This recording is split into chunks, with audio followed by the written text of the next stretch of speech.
মেহেরপুরের গাংনী উপজেলার বিভিন্ন এলাকায় যেন আবাদি জমি খনন করে মাটি বিক্রয়ের মহা উৎসব শুরু হয়েছে। প্রতিনিয়তই দিনে এবং রাতে বিভিন্ন আবাদি জমি থেকে মাটি উত্তোলন করে বিক্রয় করা হচ্ছে ইটের ভাটায়।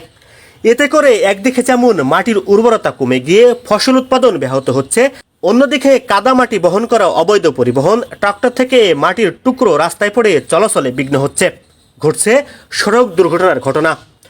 সরজমিনে দেখা যায় উপজেলার ১৬টাকা গ্রাম থেকে বামন্দির বিভিন্ন ইট ভাটায় মাটি বহন করছে প্রায় ২০ থেকে ২৫টি অবৈধ যান ট্রাক্টর।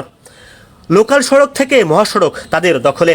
মাটি ও কাদা বহনের সময় ট্রাক্টর থেকে মাটি কাদা সড়কে ছিটকে পড়ছে। এ মাটি কাদায় যে কোনো সময় ঘটতে পারে বড় ধরনের দুর্ঘটনা।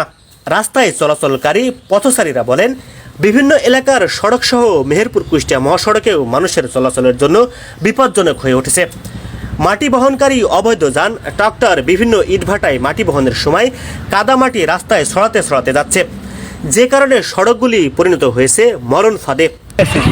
এই সাধারণ মানুষের ধুলাবালিতে খুবই সমস্যা লাগে। শীতের সময় অসুখ বিসুখের ঠান্ডার হারটাও বেশি, ধুলাবালি লাগলে ঠান্ডাটাও বেশি লাগে।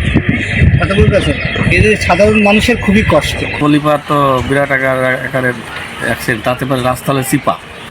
খরার সময় একদিকে এই মাটি ধুলাকণায় পরিণত হয়ে চালকদের চোখে পড়ছে, অন্যদিকে হালকা বৃষ্টির সময় সড়ক স্যাঁতসেঁতে হয়ে চলাচলের অনুপযোগী হচ্ছে।